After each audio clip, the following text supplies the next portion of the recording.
Hey guys, welcome back. This is another LOL Mooncast. Like I said before, my name is High Moon, and I'm bringing you another game between TSLsecond and our Protoss player, roxkisFraer. And if you guys remember from the last game, Rockis went ahead with a fast Nexus and actually ended up somehow holding on to it and beating TSLsecond. So this is a rematch game. I believe this is a best of 3, so we're going to go ahead and see how this one goes.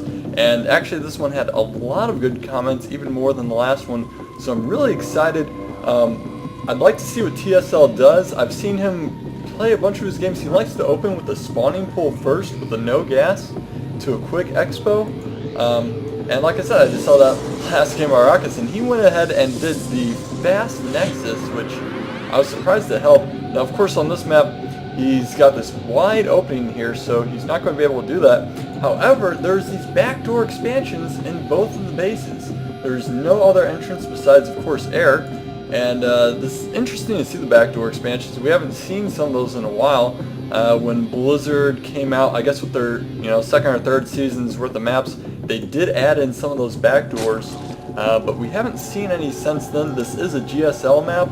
Unfortunately, I'm not very familiar with this map, but I'm just going to go ahead and do the best I can here. And it looks like he is going to go with the hatch first, and he is going for the fast. It looked like a 15 expo. And Rockis is just, and he's also going with the Nexus first again, so we are going to see a macro game here. I guess TSL figured that he might just go ahead with that Nexus first like he did last game, so this game he's like, you know what, I'm going to go ahead and stick it to him on the economy once again. He's picking up the spawning pool, still no gas for either player, and bring over a production tab here. It is just going to be, yep, a lot of drones. We've got Gateway is coming down at the front, so he's going to be able to just Gateway Cybernetics core up the front. We'll be interested to see when he puts his forge down and start getting those upgrades like he did last game. He's just now picking up his first gas. Scout is going out. It's going to go in the opposite direction, so it's going to take him quite a while to find our Zerg player. And TSL is just now getting his Overlord into position. Now, did he see this fast expansion? Yes, he did. So he knows that it's going to be a Nexus first.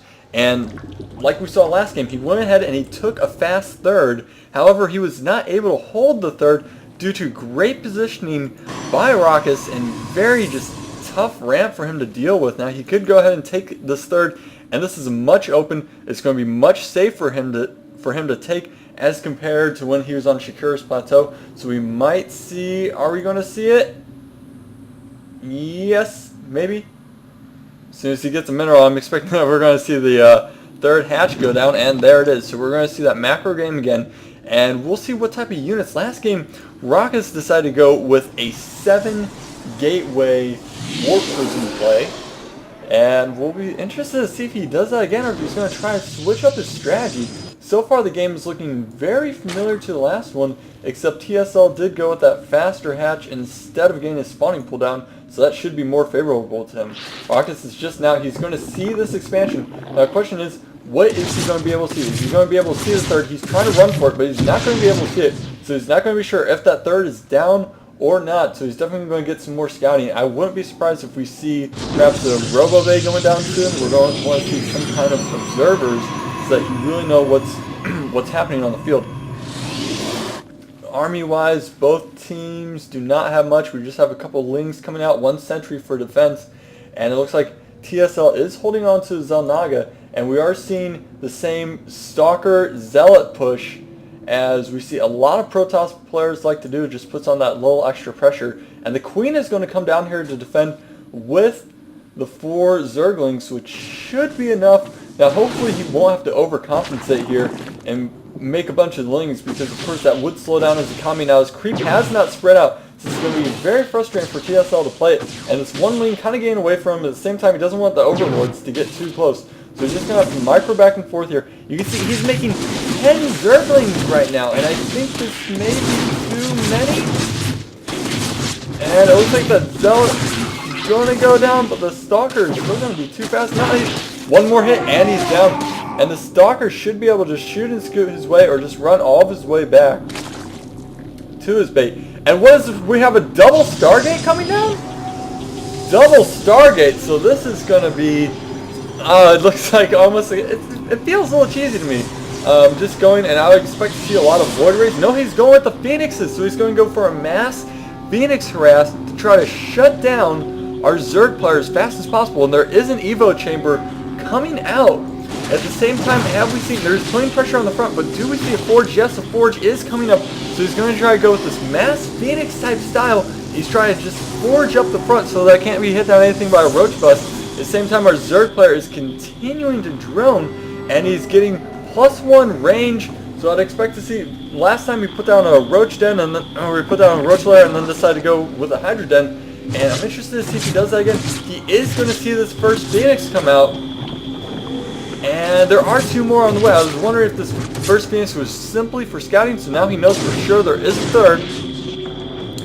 And he's going to have to do something with this mass Phoenixes that he's getting out right now. Unfortunately, there are a lot of Spore Crawlers have already been put down at all the bases, and I'm not sure if going Phoenix is really going to pay off from here. I think it might be a little bit too late, and unless he's able to cause a lot of damage with it, it's really not going to be worth it. He's just now getting his +1 ground weapon, and he's got the robotics skills coming out, and he's going to try to cause a lot of damage on these Overlords to try to supply like them. This could be what he needs, but they're slowly moving towards the Spore Crawlers. The Queen is not moving in fear of the Graviton being is just going to pick her up, and now the third is down. He was able to kill off 2 or 3 Overlords there, but I still think he's going to need to cause more damage. Fortunately, he did do a nice supply lock, so that is going to slow down our Zerg player, although it looks like he was ready for it, so he did build several in advance. At the same time, we're now seeing him third Nexus is almost complete 4 rockets, so he's probably just trying to use these things. As you can see, he's not making any more now, so he decided to back off, even though he built 2 Stargates, which I think might have been a bit overkill. He definitely slowed down his tech. He could have had a few more Era Immortals or gone to his Colossus tech faster, but he's going to try to take some map control, and he does have 1, 2, 3, 4, 5, 6 Phoenixes on the field, so he's not allowing for any Overlord scouts, although it looks like our Zerg players are doing a decent job of keeping his Lings out. He's checking out to see if he's taking the 4th. He's also seen when he's advancing, and he still has the Zelnaga Tower. A lot of upgrades coming down. Ventral Sacks. Interesting, so we might be seeing some kind of dropship play? That is interesting. He hasn't picked up the movement speed, although now he is, because the sacks take about twice as long to build as the movement speed, so he's going to have those finished at about the same time, and all the Overlords are clump up together here. They are not doing anything. They're saying in their little dog pile they feel safe in numbers, so I guess they're just going to hang out here, wait for the Hydralisk with the range to finish up, and we are seeing some creep spread, which is a lot better compared to the last game where his third was just out of the middle of nowhere. And we're seeing the macro hatchery here, so he's getting ready to build a lot of units. I guess now he's cashing in. Let's see what the income tab looks like. Our Zerg player is slightly ahead, which is kind of what we'd predict at this point in the game, which does not mean that our Protoss player is going to lose here, and he will catch up very quickly with his probes. If he chrono boosts a couple of them, what is he working on? Let's go back to production tab. And there's coming out the first Colossus. These Phoenixes are still just scouting out. We've got Zealots, which appear, let's see if I can find where they're going. They're just checking out all the map. They want to make sure that there's no 4th or 5th hatcheries going on. Looks like we're going to see a Blink Stalkers like we saw last game with a very good micro. And it looks like both players are working on level 2 ground attacks. I don't think we've had any armor come out for either side. And our Zerg is making a lot. Oh my goodness, he's moving out all of his Overlords. He's getting ready for a mass drop here. And this is something we don't see. It's just this mass drop. He's going to try to avoid the cannons. If he gets inside, this is not a lot of you. He's got 1, 2, 3 Colossus. And using these is going to be key. How many gateways? He does have a lot of gateways though. If he just spawns in, he's going to need a lot of Stalkers, or, at least Zealots to pad the front for these Colossus. But these Colossus can slaughter the Roach Hydras. At the same time, the Phoenixes can try to pick off a couple, but I think he's not going to be able to pick off as many as he needs. He only warped in two of his stalkers there, and he's going to go ahead just straight for the front, but he's dropping on top of the Colossus so that they cannot outrange them, and he's going to try to kill them as fast as possible. The Phoenixes are going to do some very fast damage. We see a lot of force fields going down. Can he kill the Colossus? All three are still alive, and the probes are coming down and taking hits. The roaches are staying back if they're doing as much damage. One Colossus is going down, the second one is back, and the Phoenixes are just hanging out now. And it appears that this roach bus may be able to work. We don't have any Hydras in the mix, but I think that's good because the Colossus aren't going to be able to kill these fast. All these roaches are very low, and they're going to try to take down the second Colossus. And all these Overlords, and oh, these Colossus are so low. It is painfully hard to watch in this one guy. Just one hit, just this one hit. But he's wanting to take down the Colossus close to him, and he's not going to do any of it. And all these Overlords are going to go down. Wow. What an exchange. That was crazy. And he's now rallying more troops. I think our Zerg player is in an excellent position here, because if he can just get a couple of these Colossuses, all three of these are going to go down. And those Phoenixes really weren't able to do much in that fight. And it looks like our Zerg player was completely ready to sacrifice all those Overlords. Even though he's just a tiny bit. See, he's already back to max supply. And he is not Psylocke at all. He's now 40 food ahead. That's very well done. And what happened? Here's our injured. And he dropped back in the player expo. And then he's, oh my goodness, he's already gone for the burrow. And there's no observer on the field, which, like I mentioned, would have been a lot better to get out sooner. And he is going in for the kill. He is dropping everywhere, all over roxkisFraer's face. He is getting in there. He's going for probe kills left and right. He's in the main. He's in the second. He's in the third. He is all over the place with these units. And I just don't see how our Protoss player is going to be able to get out of this unless he's able to use all these Colossus to slaughter things. But TSL isn't even bothering with the Colossus. He's just going for kills. And there's, oh my goodness, he went for the 2 pylon kills, which is going to stop the observers from coming in, which is going to allow him to continue harassing. And it looks like there is some observe over here because of the photon cannon. But wow, what an excellent drop. That's something you don't see, is these mass drops from Zerg. People just don't expect. You see a lot of Terran do it. Every once in a while, you saw last game, there's just a little bit of revenge. Oh, this Overlord is going to go down with a full amount. And he probably lost about 4 roaches there, so that was not good.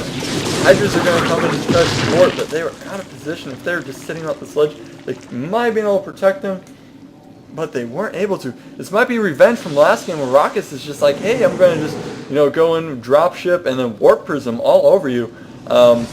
But yeah, and I like this creep drop here, and his creep is slowly moving up. He has not taken a 4th base yet. Looks like he is pushing as much into units as he can right now. And these Phoenixes are going to move out, and he's just now getting level 1 armor upgrades. Where's he at for his attack? Looks like he is at 2, and our Protoss player is about to finish 3. Let's take a look at the income, and that is a huge advantage.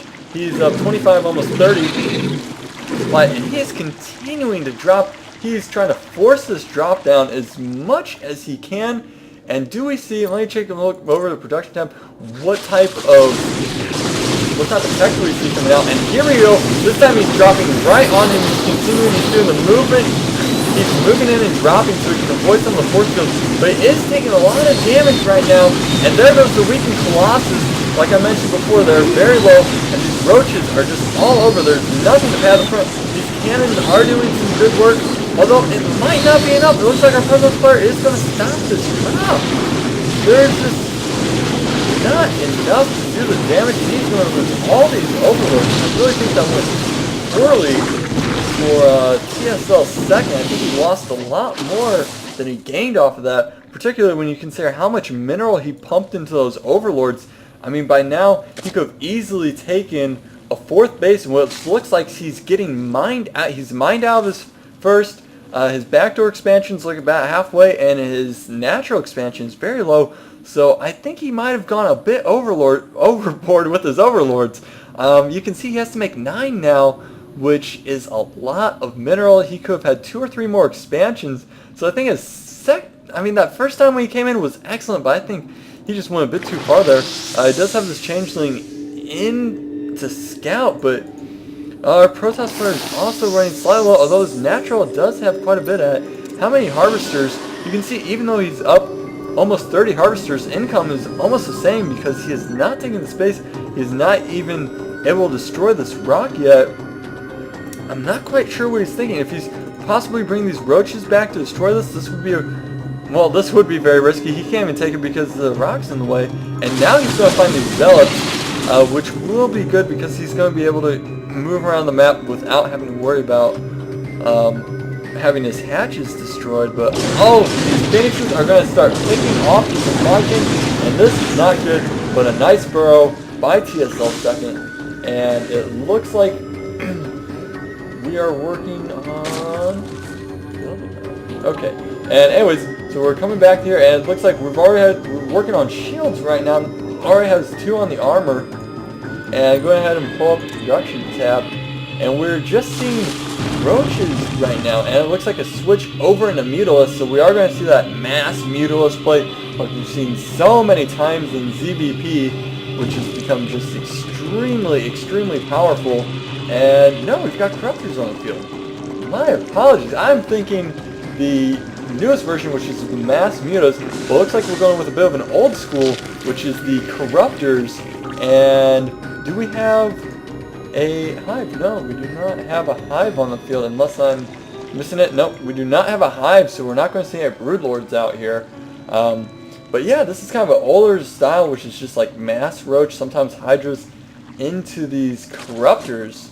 And I'm guessing he wants to get a bit more air control back, and obviously he wants to deal with these colossus because they are going to be a big problem. And now he does have an observer, so the burrow technique is not going to do anything for him, and he's just kind of storing up as many of these corruptors. He is now taking a 4th and 5th base, which he definitely needs to have. I like how this TSLsecond is working its way through the middle of the map, although I think if you put 1 or 2 more tumors, it would help him a lot. And it looks like our Protoss player is finally moving out of his base, and he is ready to make an attack. He has a Warp Prism to support him so he can warp in wherever he goes. He has gone with the Archon, which I think will be a nice mix into his army. And he's working on armor level 3, so those upgrades are going to be really good. And now all this creep is being pushed back, and I'm not sure if this is going to be able to take him. I mean, that's a decent amount of roaches, but he has got to take out. There's the phoenixes are in the air, and all these drones are going to go down real fast. He's going to be forced to engage here. He has to take out the colossus with the corruptors, but the phoenixes are in his face as well. The stalkers blink over these very nice force fields are preventing the roaches from doing the majority of their damage. Guardian shields are preventing both things from the air and the ground, and it looks like Rockets is going to be able to destroy all of TSL's forces. Oh no! Oh my God! This is looking bad for TSL. All he has is drones here. He has 19 roaches, but I don't think it's going to be enough. He doesn't have his hive tech, and he's just been going straight on roaches for such a long time. And the burrow, but it's not going to matter. He has 2 observers. I don't even know why you need 2, but just to kind of throw it in his face. Hey, anything you have burrowed, I'm going to see it. I don't care. So this is not looking good. He's going to lose this 4th, and there's still plenty of minerals back in the natural for Rockets, and I don't think he knows about this extra expansion up here, but the roaches are going to try and engage, but this is just like heartless now. I think that even with 1 colossus, and it is just slaughter, TSL calls GG, and it looks like Rockets takes him in a 2-0 out of a best of 3. So I hope you guys enjoyed this game. Wow, that was some excellent drop play at the beginning, but really just overcommitted. He tried to go for the kill, didn't get it. Would have done a lot better to expand, but really well played by both teams. Very exciting. I hope you guys enjoyed this. My name is High Moon, and this has been an LOL Mooncast.